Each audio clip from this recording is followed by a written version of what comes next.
Bienvenidos a El Intercambio. Hoy nos sumergimos en el panorama global de la innovación, tomando como punto de partida los hallazgos del más reciente Índice Global de Innovación 2025, el GI, como se le conoce. Este informe es, bueno, una referencia clave, la verdad, porque analiza tendencias en 139 economías, observando desde la inversión y el progreso tecnológico hasta, bueno, la adopción de nuevas tecnologías y su impacto socioeconómico. Exacto. Y al analizar estos datos, pues surge una pregunta central, ¿no? Que creo que guiará nuestra conversación.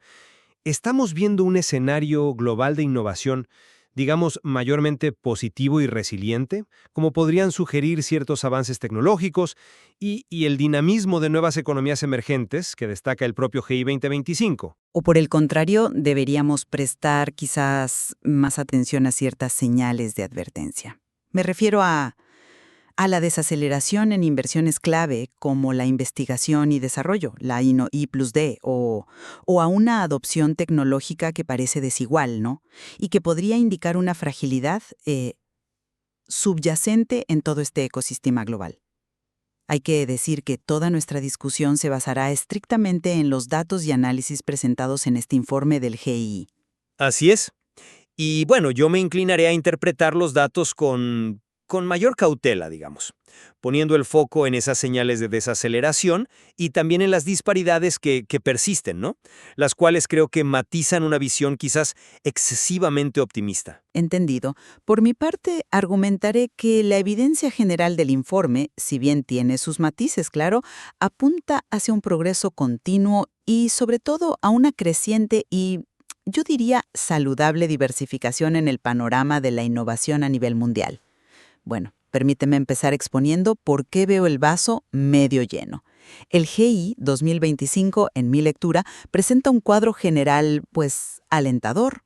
Por primera vez en años recientes, vemos un crecimiento generalizado en las 4 grandes áreas que mide el índice: inversión, progreso tecnológico, adopción e impacto socioeconómico. Antes, era común ver alguno de estos pilares como que flaqueaba, ¿no? Ahora, la mayoría de los indicadores individuales muestran una tendencia positiva. Y los avances tecnológicos son, la verdad, muy llamativos. Pensemos en la eficiencia de las supercomputadoras verdes, que mejoró más del 60%, en los precios de las baterías para vehículos eléctricos, que cayeron un 20% en solo un año, en el número de transistores en chips, que creció un 37%, o sea, manteniendo vigente la ley de Moore, o en los costos de la energía solar, que siguen cayendo y ya son un 56% más baratos que los combustibles fósiles. Esto, creo yo, tiene un reflejo tangible en el bienestar. La productividad laboral global subió un 2,5% en 2024, por encima de la tendencia de la última década. La esperanza de vida global marcó un récord de 73 años, recuperándose del golpe del COVID-19, y la pobreza extrema siguió disminuyendo. Y si bien los líderes habituales, Suiza, Suecia, Estados Unidos, se mantienen firmes, hay mucho movimiento. Fíjate, Corea del Sur alcanza su mejor puesto histórico, el cuarto. Singapur, quinto, es líder en 10 indicadores específicos. Y lo más notable, China entra por primera vez en el top 10. China en el top 10, superando a potencias como Suiza en producción de conocimiento y liderando en solicitudes de patentes a nivel mundial. Para mí, esto, junto al ascenso constante de economías de ingresos medios como India, Turquía, Vietnam, Filipinas o Indonesia, bueno, demuestra una diversificación geográfica real y un dinamismo subyacente muy positivo. ¿Llego a conclusiones distintas o al menos mucho más reservadas? Es cierto que las cifras agregadas pueden parecer positivas, claro, pero creo que ocultan tendencias preocupantes si miramos con más detalle. Yo observo señales claras de una creciente cautela y selectividad en la inversión que no deberíamos subestimar. Por ejemplo, el crecimiento global de la inversión en I+D, bueno, se desaceleró al 2,9% en 2024 y la proyección para 2025 es aún menor, del 2,3%. Esta es la tasa más baja desde 2010 y, ojo con este dato, está por debajo del crecimiento del Producto Interno Bruto Mundial. Mencionas el gasto récord en I+D corporativo, sí, pero ese récord es nominal. Si ajustamos por inflación, el crecimiento real fue de apenas un 1% en 2024. Una cifra, pues, ínfima comparada con el promedio del 8% que vimos en la década anterior. Y este escaso crecimiento está muy concentrado. Fuera de Estados Unidos y China, fue solo del 1,4%. Algo similar ocurre con el capital de riesgo, el VC, aunque el valor total de las inversiones aumentó, sí, impulsado por grandes rondas en inteligencia artificial y salud, el número de acuerdos está disminuyendo. Esto sugiere una concentración del capital, no una expansión generalizada, ¿entiendes? Y el crecimiento de las solicitudes internacionales de patentes bajo el PCT, que son como un termómetro de la innovación globalizada, fue mínimo, casi plano, con un 0,5%. Pero mi mayor preocupación, la verdad, está en la adopción tecnológica. A pesar de los avances que describes y son reales, la tasa de crecimiento de la adopción se desaceleró en 2024 en todos los indicadores que mide el GI comparado con sus tendencias a largo plazo. Esto afecta a los vehículos eléctricos, la expansión del 5G, los robots industriales, los trenes de alta velocidad. Se citan altos costos, disparidades regionales, incluso la maduración de algunos mercados. La desaceleración en vehículos eléctricos en mercados occidentales clave es particularmente llamativa. Además, el progreso no es homogéneo. Las aprobaciones de nuevos medicamentos cayeron un 19% en 2024 y las brechas en infraestructura básica y acceso a tecnología, salud, conectividad entre países ricos y pobres siguen siendo abismales. Finalmente, la innovación de punta sigue extremadamente concentrada geográficamente.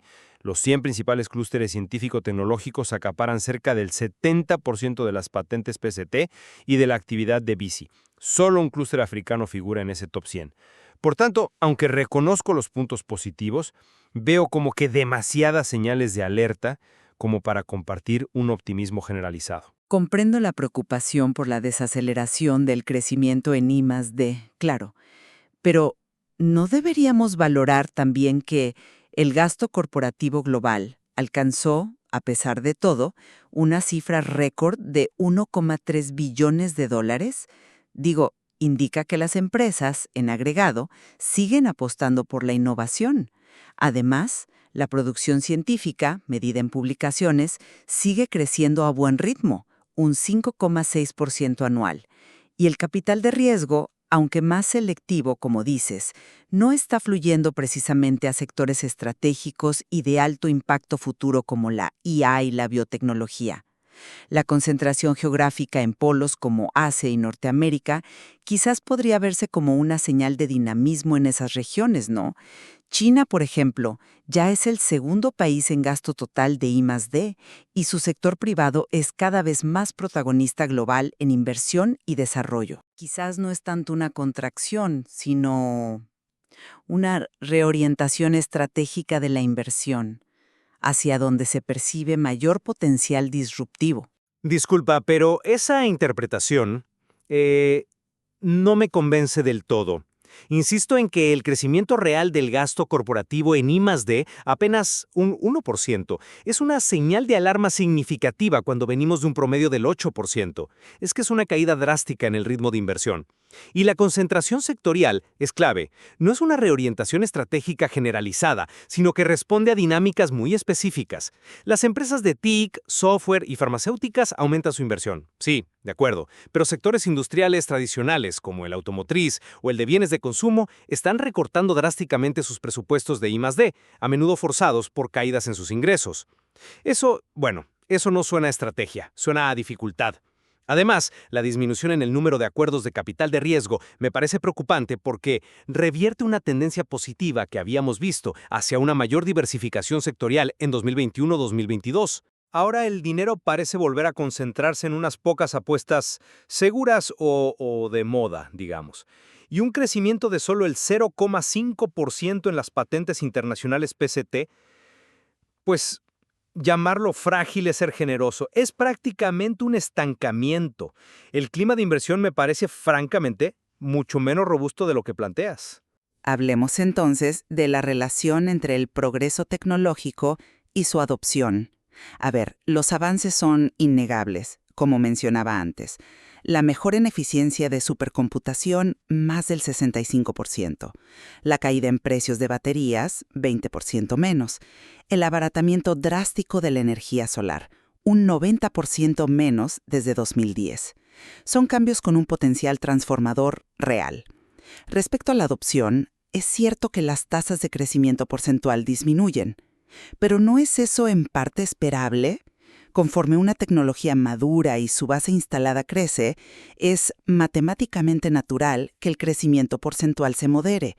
Es el conocido efecto base, ¿no? Si miramos los números absolutos, la adopción sigue avanzando.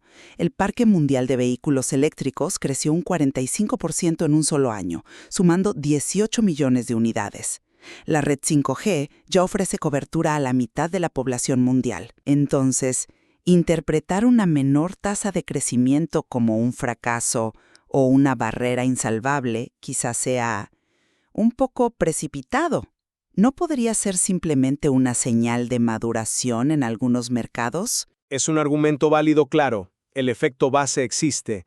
Pero, a ver, ¿has considerado que esta desaceleración en la tasa de adopción está ocurriendo en todos los indicadores medidos simultáneamente? Y más importante aún, está sucediendo muy por debajo de las tendencias de crecimiento a largo plazo, y mucho antes de que estas tecnologías alcancen niveles de penetración masivos. Tomemos de nuevo los vehículos eléctricos. La penetración global es apenas del 4,5% del parque automotor total, poquísimo. Y ya estamos viendo frenazos muy bruscos en mercados occidentales clave como Francia, Estados Unidos o Alemania, con caídas de 2 dígitos en el crecimiento anual del stock. Esto me sugiere que hay obstáculos reales que van más allá del simple efecto base matemático. Hablamos de costos que siguen siendo altos para muchos consumidores, de déficits en la infraestructura de carga, de cambios o eliminación de subsidios gubernamentales e incluso de posibles cambios en la percepción o prioridades del consumidor. O sea, no es solo matemática, son barreras económicas, políticas y estructurales. Y las disparidades regionales que mencionaba antes son enormes y persistentes. Dices que el 5G cubra la mitad del mundo, sí, pero la diferencia entre el 84% de cobertura en países de altos ingresos y el 4% en los de bajos ingresos es abismal. Lo mismo pasa con la banda ancha fija. El crecimiento de los trenes de alta velocidad es modesto y depende casi exclusivamente de China. La adopción, vista así, parece lenta, desigual y enfrenta vientos en contra significativos, la verdad. Sí, entiendo ese punto de la desigualdad, pero eso no invalida el progreso en otras áreas, como la diversificación geográfica y el ascenso de economías de ingresos medios. Aquí la tendencia me parece muy clara y positiva. Países como China ya en el top 10, India puesto 38, Turquía 43, Vietnam 44, Filipinas 50, Indonesia 55, Marruecos 57, incluso Albania 67 o Irán 70. Han escalado posiciones de forma notable y constante desde 2013. El propio informe GI identifica 17 economías sobreperformers, o sea que rinden por encima de lo esperado para su nivel de desarrollo.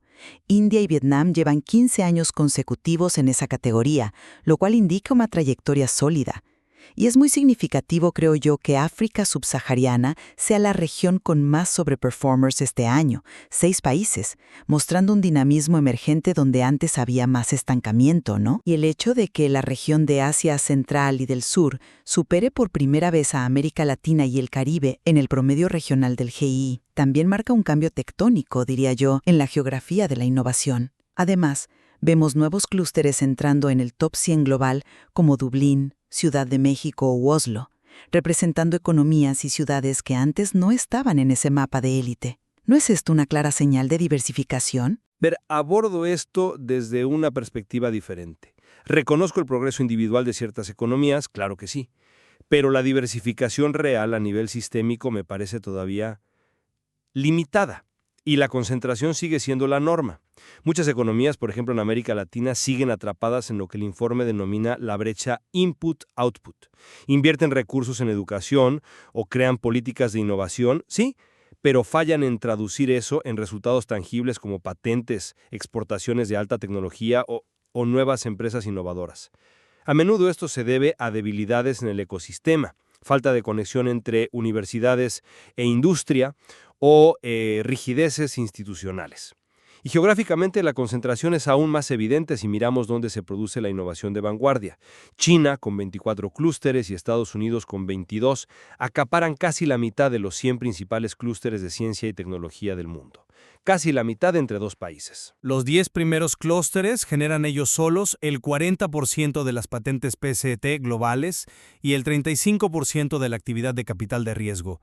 Asia domina en publicaciones científicas, Estados Unidos en capital de riesgo, los clústeres europeos en general tienen una posición más débil, sobre todo por ecosistemas de VC menos desarrollados, y África, solo tiene un clúster en el top 100, el Cairo, en el puesto 83.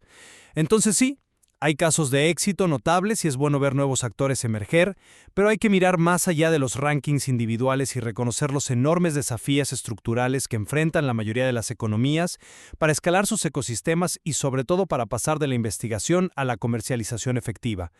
El progreso es real para algunos, pero el panorama global sigue siendo muy, muy desigual y concentrado. Finalmente, toquemos el impacto socioeconómico. Aquí es donde creo que las noticias son predominantemente positivas y reflejan una recuperación tras la pandemia. La productividad laboral, que es un indicador clave del progreso económico a largo plazo, aumentó un 2,5% en 2024, superando la tendencia de la década anterior. La esperanza de vida global no solo se recuperó, sino que alcanzó un nuevo récord histórico de 73 años. Y la pobreza extrema, si bien sigue siendo un desafío inmenso, claro, continuó su tendencia a la baja a largo plazo. 817 millones de personas en 2024, menos de la mitad que hace 20 años. Para mí, estos datos demuestran que la innovación, con todos sus altibajos y desafíos, sigue generando beneficios tangibles y medibles en el bienestar humano a escala global. Son buenas noticias, ¿no? Coincido en los avances en esperanza de vida y productividad, por supuesto. Sin embargo, el impacto en el frente climático es francamente alarmante y ensombrece el panorama general. Las temperaturas globales volvieron a batir récords en 2024, alcanzando 1,29 grados Celsius por encima de la línea base de 1951-80. Las emisiones globales de CO2, tras la caída puntual por la pandemia en 2020, volvieron a subir y marcaron un nuevo máximo histórico. Es cierto, como señala el informe, que la tasa de crecimiento de esas emisiones es menor que el promedio histórico y que la mayoría de los grandes emisores están logrando reducirlas, con la notable excepción de India. Pero el resultado neto al final del día es que las emisiones globales siguen subiendo. Esto sugiere que no estamos aplicando la innovación disponible de manera suficientemente efectiva o rápida para abordar la crisis climática, que es quizás el mayor desafío socioeconómico de nuestro tiempo. Además, la reducción de la pobreza, aunque continua a nivel global, es desesperadamente lenta y oculta disparidades regionales brutales. El propio informe GI menciona que, mientras la pobreza extrema global bajaba, en regiones como África Oriental y Meridional ha aumentado en 50% de 2004, un 50% más. Por lo tanto, el impacto socioeconómico es una mezcla compleja de luces y sombras muy pronunciadas, no una historia uniformemente positiva ni mucho menos. Bueno, haciendo un balance, desde mi perspectiva, el Índice Global de Innovación 2025 nos muestra un ecosistema global que, si bien enfrenta vientos en contra y desaceleraciones en ciertos sectores o indicadores, demuestra una resiliencia general significativa. Yo destacaría los avances tecnológicos continuos, un impacto socioeconómico que, en agregado, sigue siendo positivo y, sobre todo, una alentadora diversificación geográfica con el ascenso sostenido de economías de ingresos medios. Esto sugiere un futuro panorama de innovación potencialmente más distribuido y dinámico. Mi conclusión es esta. Diferente. Yo enfatizo las claras señales de desaceleración en pilares fundamentales como la inversión real en I+D y el número de acuerdos de capital de riesgo. Sobre todo, me preocupa la ralentización generalizada en la tasa de adopción de tecnologías clave, que ocurre antes de la masificación. Si a esto sumamos las profundas y persistentes desigualdades en acceso y resultados y la extrema concentración geográfica de la innovación de vanguardia, el cuadro que emerge me parece considerablemente más frágil. Creo que estas señales invitan a la cautela antes de declarar un optimismo generalizado sobre la salud y la dirección del ecosistema innovador global. Queda claro que nuestras interpretaciones difieren en puntos clave, sí. El debate sigue abierto sobre si las desaceleraciones observadas son fluctuaciones temporales dentro de un sistema que sigue siendo robusto en su núcleo, o si, como tú apuntas, son indicativas de problemas estructurales más profundos que podrían limitar el progreso futuro. También, mantenemos visiones distintas sobre la profundidad real y la sostenibilidad de esa diversificación geográfica que parece mostrar el índice. Efectivamente. Y quizás esa es la principal conclusión, ¿no? La necesidad de considerar ambas caras de la moneda. Analizar tanto los logros y los puntos brillantes como los desafíos y las señales de alerta que revela un informe tan exhaustivo como el GI 2025 es fundamental para obtener una comprensión completa y llena de matices de la compleja realidad de la innovación global hoy en día. Precisamente por eso, invitamos a nuestra audiencia a que exploren por su cuenta el informe GI 2025. El sitio web ofrece herramientas interactivas como el GI Innovation Ecosystems and Data Explorer, que permiten profundizar en los datos de cada economía, pilar e indicador. La verdad es una excelente manera de formar sus propias conclusiones informadas sobre este tema tan crucial. Ha sido una conversación interesante. Gracias por acompañarnos hoy en El Intercambio.